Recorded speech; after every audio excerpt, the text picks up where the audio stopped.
Bueno, mi nombre es Cecilia Medina, soy curadora. Estamos en el Museo Provincial de Artes y somos la primera muestra que abre el calendario este año, que es un calendario que está orientado a trabajar sobre ejes temáticos. Presentamos una propuesta el año pasado con 3 artistas, Lucila Matista, Alejo Alcuchín y Paula Pellejero, que son artistas que tienen un punto en común en sus investigaciones, en la producción de sus obras y además una cuestión de localidad o de geolocalización, podríamos decir, porque todos sus talleres están en Buenos Aires, en la Paternal, un lugar que tiene una movida muy independiente del circuito de arte, que cada 2 o 3 meses abren sus talleres al público, entonces tienen una dinámica de estar en diálogo con su espacio, con su territorialidad y además con el vecino, básicamente, que se acerca a trabajar. En el recorrido van a poder encontrar las instalaciones de Alejo, las cerámicas que tienen distintos periodos de investigación de Lucila y también los trabajos que corresponden a una investigación sobre la situación de White de Paula Pellejero. Bueno, el año pasado a mí me invitaron de Ninfa Cultural para participar de un programa para artistas y tuve la oportunidad de viajar una vez por mes para trabajar acá y de conocer a los artistas locales, lo cual me fascinó, y entre uno de esos viajes también conocer el museo y enterarme de la convocatoria. Me pareció que ellos, por el eje temático que tenía el museo en esta búsqueda para el 2023, era interesante invitarlos. Nos juntamos, pensamos una propuesta, la mandamos y bueno, afortunadamente nos invitaron. Una sorpresa muy grande, primero porque por un lado la cuestión de estar a 2 cuadras del museo, porque nos estamos quedando aquí muy cerca, poder llegar caminando a la mañana temprano, irnos tarde, no estamos acostumbrados en Buenos Aires a poder caminar de noche tranquilos como acá, entonces eso de terminar de trabajar, irnos a comer, ir a descansar, volver al museo y estar en un radio, digamos, de peatones y con un circuito muy seguro fue muy interesante. No tuvimos tiempo todavía de recorrer mucho, vamos a aprovechar mañana y pasado para poder hacer eso porque en realidad estuvimos trabajando desde la hora 0 que llegamos acá en el montaje. Que me parece que es una gran oportunidad de diálogo para nosotros, principalmente porque es la primera oportunidad que tenemos después de la pandemia de estar trabajando juntos en un mismo espacio. Lamentablemente la pandemia nos impedía poder hacer un proceso de investigación en el lugar, entonces recibir una invitación de un museo provincial tan importante como este y poder convivir unos días, conocer al equipo de trabajo del museo, escucharlos porque ellos son los que conocen las paredes, conocen las luces, conocen los recorridos, cómo la gente está acostumbrada a ingresar al museo, cuáles son los puntos ciegos y poder también entender la forma de comunicarse que tiene la gente de La Pampa al momento de acercarse a las obras de arte.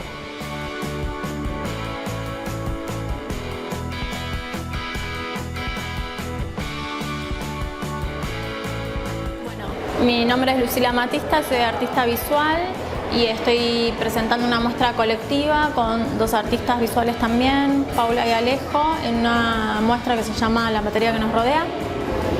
Y bueno, esta es mi obra, que está compuesta por diferentes instalaciones de cerámica y pintura también. Mi trabajo, por lo menos el que está acá, se inicia en una muestra anterior que tuve en 2020 para el espacio de arte de la Fundación OSDE, que ellos apoyaron a nivel también económico la muestra, en donde me propuse trabajar con, digamos, me atraviesa todo el tema de la naturaleza, que es lo que está pasando a nivel actual, cómo me siento yo en mi hábitat, que sería la ciudad de Buenos Aires, y esta necesidad, digamos, de vivir un poco más rodeada de la naturaleza. Entonces van a haber algunos contrapuntos entre la geometría y elementos más orgánicos. Y también lo que me proponía era cómo trabajar, cómo instalar la cerámica. Ese fue otro factor importante en el trabajo, ¿no? Porque no quería ponerla en una vitrina, no quería que estén, no sé, en pedestales. Entonces, bueno, un poco fue una investigación también de montaje de las obras. Bueno, incorporé la geometría. Las obras anteriores eran mucho más orgánicas, que tenían que ver mucho más con los seres vivos. Y esta también, pero empiezo a incorporar y trabajar con moldes geométricos, basándome un poco también, bueno, me interesa mucho la obra de Eisenberg y de otras artistas, otras artistas, en general la mayoría son mujeres, pero bueno, incorporo este elemento geométrico en contrapunto con lo orgánico y ahí surge un poco como esta serie nueva.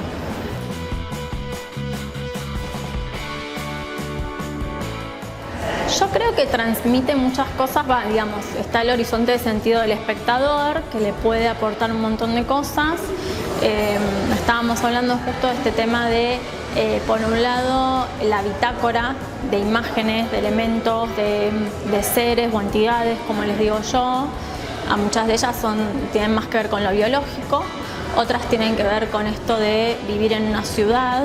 Y creo que tienen que ver mucho con el tema del antropoceno, el calentamiento global, cómo lo vive uno, de lo micro a lo macro, viste cómo vivís, digamos, por lo menos a mí me interesa todo esto del mundo de las plantas y el mundo de los animales y bueno, cómo se traduce todo eso en mi vivencia personal en una mole de cemento como es Buenos Aires.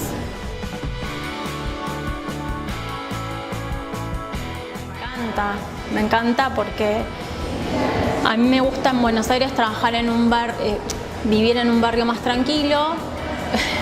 Lo logré y no lo logré porque ruido siempre hay. Y a mí me re gusta que la obra se vea en diferentes lugares. Entonces hay otras series que ya expuse en el Museo de Arte Contemporáneo de Junín. Y ahora, bueno, La Pampa, que yo no conocía, Santa Rosa, me encanta. Me sentí muy bien tratada, así que a mí me re gusta.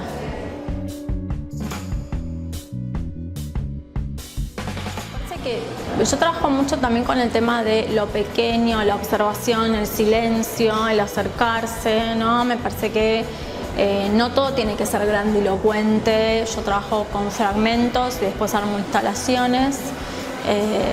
Y eso también es una manera de hacer arte, digo, porque muchas veces como que un tema era ¿por qué no trabajas con pinturas grandes, con cerámicas más grandes? Porque no me sale, o sea, no soy yo. Entonces, si alguien empieza a ser artista o quiere ser artista o está en ese proceso, escucharse a sí mismo, digamos, en el motor ese que uno tiene y en lo que no imponerse cosas que uno no es.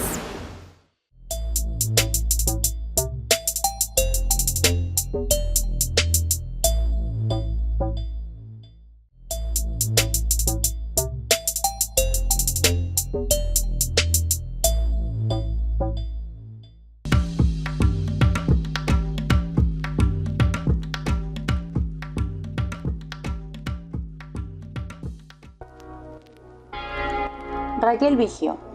Raquel Vigio nació en 1941 y ganó el premio Konex en 1992. Licenciada y profesora universitaria en artes visuales, fotógrafa y artista visual, docente desde 1981 e investigadora. En 1991 fue invitada a Arles, Francia, a dictar un taller en los Encuentros Internacionales de la Fotografía. En 1994 y hasta el 2000 fue curadora de fotografía del Centro Cultural Recoleta. En 1999 fue seleccionada para participar en el Seminario Internacional Museología, Diseño, Gestión y Planificación de Eventos en Arte Contemporáneo, organizado por el Fondo Nacional de las Artes, la Fundación Proa y el Guttarin Museo. Participó como jurado en instituciones privadas y oficiales y ha realizado numerosas muestras individuales y colectivas en museos y galerías de arte en el país y en el exterior. Recibió varias distinciones, entre ellas el tercer premio y mención de honor en la primera Bienal Internacional de Arte Fotográfico en San Pablo, Brasil, en 1983 y el primer Premio Nacional de Artes Visuales. Sus obras integran colecciones privadas y museos. Raquel Vigio falleció el 23 del 9 del 2022. Raquel Vigio ha experimentado una gran cantidad de soluciones creativas. Sin embargo, la representación de ambientes urbanos es uno de sus temas favoritos. Para hacerlo, no disparó cada vez que le dio la gana, sino que estableció una conexión profunda en cada imagen que capturó. Fundado su trabajo tanto en la imaginación como en una observación metódica, logró superar los límites de la realidad conocida para abrir el paso hacia una dimensión de abstracción metafísica. Me llamo Alejo Arcuyin, soy artista visual y estoy acá en Santa Rosa, en La Pampa, con toda una serie de trabajos en volumen, que son esculturas blandas, que son toda una serie que vengo trabajando, se llama Aguas Inferiores, que está en relación a temas de la contaminación de las aguas más profundas, y pensar las problemáticas que a veces parecen muy locales, pero que son transversales a las problemáticas de nuestra especie, de las ciudades y nuestra forma de organizarnos. Son todas en plástico, es polipropileno, es un tipo de plástico muy noble, muy resistente al paso del tiempo, se mantiene bastante parecido a como uno lo empieza cuando empezás a trabajarlo, y después hay algunas que están pintadas con pintura sintética, y es una pintura que armo en forma de nubes de color y va cayendo, es aérea. Y después hay otras que están enmarcadas, que son como estas esculturas blandas, pero que están atrapadas en marcos, jugando un poco con la idea de los museos de ciencias naturales, con esa idea de querer conservar las cosas medio fingiendo a cómo eran. Ese estado como entre medio vivo, muerto, que nos gusta como fantasear. Y esas son pintadas como más retocadas, con pintura acrílica y tinta. Entonces, ese es el juego, el contrapunto que armo y que en esta muestra se puede ver en las distintas salas. Sí, hay un juego en relación, una necesidad de salir al espacio por un lado, ¿no? Como cada vez fui como saliendo, cada vez los trabajos tenían más volumen, y en un momento dije, bueno, ahora es el momento de despegarse, salir de la pared y volver a un volumen más escultórico. Y el material es pensar en los materiales de la época, ¿no? Como más allá de lo que te puede dar una artística o en términos de materiales, puede ser la tela, el óleo, empezar a ver un poco los materiales que nos rodean. Cuando te das cuenta que el plástico es la gran huella, una de las grandes huellas que va a dejar esta época, bueno, incorporarlo. ¿Qué pinturas usamos? Bueno, tomar esas pinturas, ¿no? Como ese diálogo con lo que está pasando. De ahí viene. A mí me gusta a veces pensar más en términos, viste, está mal vista la contradicción. Es como, es como que hay un momento donde es fácil señalar al otro porque hay entra en fricción el discurso. A mí al revés, me gusta como esa problematizar la contradicción que tengo yo mismo. Porque este plástico, yo no uso plástico reciclado. Es plástico que compro y trabajo con un material que, viste, como que la pata de la sustentabilidad y lo reciclado, acá no corre. Entonces ahí se genera como una primera contradicción. Vos decís, estás llamando la atención con algo, pero estás utilizando ese engranaje. Y entonces problematizar todo eso, porque me pasa en mi vida usando con el teléfono, usando un auto. Empezar a ver dónde está el problema, ¿no? Yo creo que hay un señalamiento. De hecho, hoy me fui a conocer una laguna que está acá cerca. Yo traje estas esculturas pensando en La Pampa también como una provincia con una problemática del agua muy precisa. Y después conocí una laguna que está acá cerca del museo y dije, ok, el verde de esas aguas es un verde que alguna problemática tiene esa laguna. Y es el verde de estas plantas que traigo de Buenos Aires. Entonces, como las problemáticas que son de un pensamiento situado, puede ser el barrio de Paternal en Buenos Aires, cuando estoy en un museo en La Pampa, a 7 cuadras, tengo ese mismo fenómeno. Como que hay algo de esas aguas inferiores que está más conectado de lo que uno cree. Entonces, desde ahí sí hay un señalamiento. Pero me siento parte de toda esa contradicción, de dejar esa huella de carbono, de consumir plástico.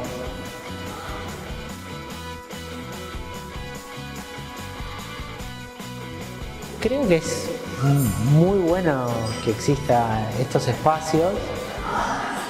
La verdad que nos sentimos súper cómodos trabajando y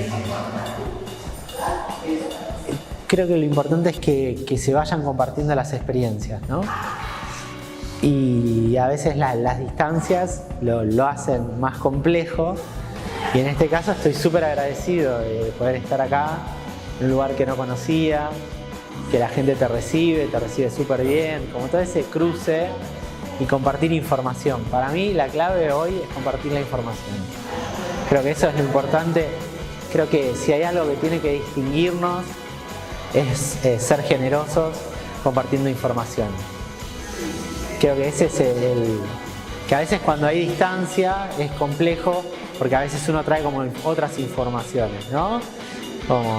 Y cruzarlas, es ese, de ver qué pasa, ponerlas también, generar una nueva contradicción en ese cruce.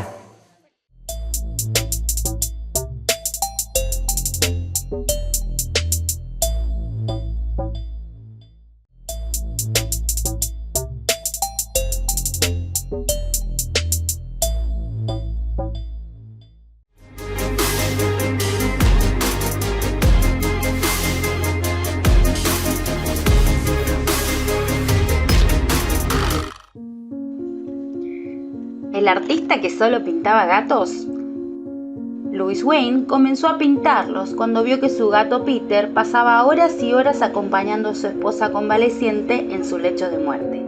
Los pintó humanizados durante 30 años, convirtiéndose en el presidente del National Cat Club en el periodo de 1898 hasta 1911. Fue diagnosticado con esquizofrenia y fue internado en Londres, donde falleció acompañado de sus fieles amigos. En sus obras podemos ver la evolución de su enfermedad hasta sus últimos días. Estas son algunas de sus obras. ¿Cuántas veces salimos y andamos siempre sin un minuto más de tiempo? Ese apuro nos hace perder la riqueza artística visual que nos rodea. En este recorrido, te invitamos a mirar la ciudad con ojos plásticos, a apreciar los espacios urbanos poniendo atención en el valor artístico, arquitectónico, históricos culturales y paisajísticos ambientales. Bienvenides. Bienvenides. El recorrido de hoy es el Monumento al Centenario de Toay. Ubicado al ingreso de la localidad en las avenidas 13 de Caballería y 9 de Julio, donde antes se encontraba el monumento al fundador del pueblo. Este monumento está proyectado no como un objeto para ser contemplado como otros monumentos, sino como un objeto moderno que se proyecta hacia el individuo y no será solo un espectador, sino que te invita a recorrerlo. Ahora veamos la descripción del monumento. Se considera el descenso a través de las gradas como un viaje a través del tiempo. El visitante es transportado a la época actual, en el nivel de la acera, hasta 1884 en el nivel inferior, representando cada escalón una década.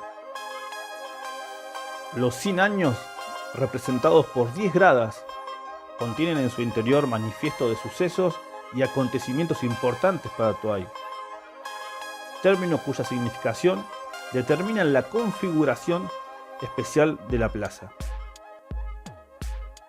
Su traza geométrica y sus ejes principales están inspirados en la disposición análoga de los anillos que se observan al cortar transversalmente un caldén, pudiendo realizar una lectura de su interior, lo cual nos da inicio de la historia transcurrida en dicho árbol.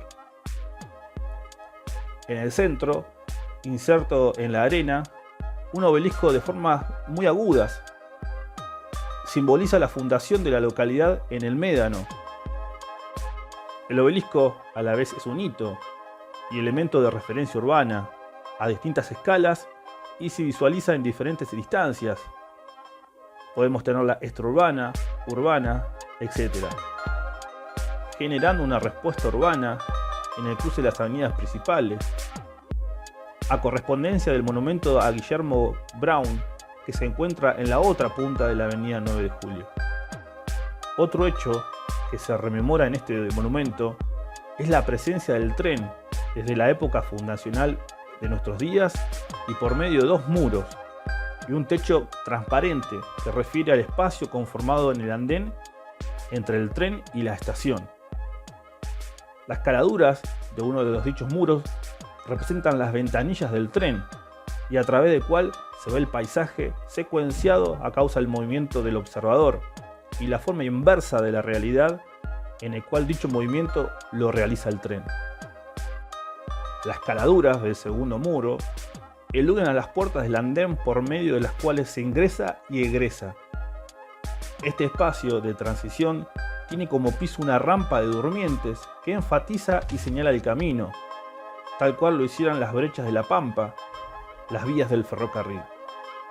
En su interior se podrán colocar placas recordatorias y de homenaje.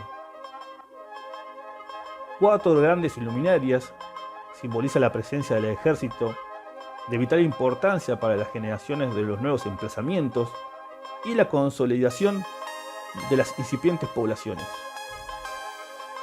La geografía es citada como escenario que sustenta, enmarca y condiciona las acciones y los acontecimientos.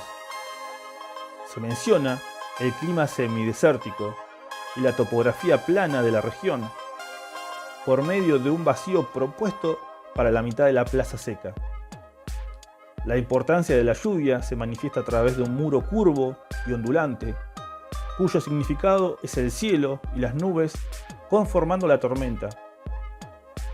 Muros cada vez más oscuros, que junto a una estructura de acero inoxidable que elude la luminosidad del rayo, llevan al desenlace que es la lluvia. El agua cae y corre sobre la tosca reseca del desierto, que es la fuente, alimentando luego a la vertiente cerca de la cual se produjo el enclave del pueblo. El uso ocasional de la fuente en situaciones revelantes es para manifestar lo festivo del fenómeno natural. Los hechos sobresalientes de las 10 décadas son rememorados en cada escalón y alineados respecto al eje 5 por grabados en placa de granito a modo de litografías que indican el transcurrir del tiempo mediante figuras esquemáticas. Transcursos del tiempo que se pueden observar en el reloj del sol configurado por las sombras del eje principal del obelisco y las placas horarias del verano e invierno, las cuales señalan con exactitud a la hora solar del 21 de diciembre y el 21 de junio, indicando el rumbo y las placas de los puntos cardinales. De los hechos mencionados, fueron protagonistas las familias de aquellos tiempos, como también son de la actualidad, que dejan su huella en la vereda perimetral de la plaza, como impronta de los hacedores de Toay de nuestros días. En conclusión, el monumento al centenario será sitio de interpretación, comprensión y revalorización del pueblo de Toay y de toda su historia.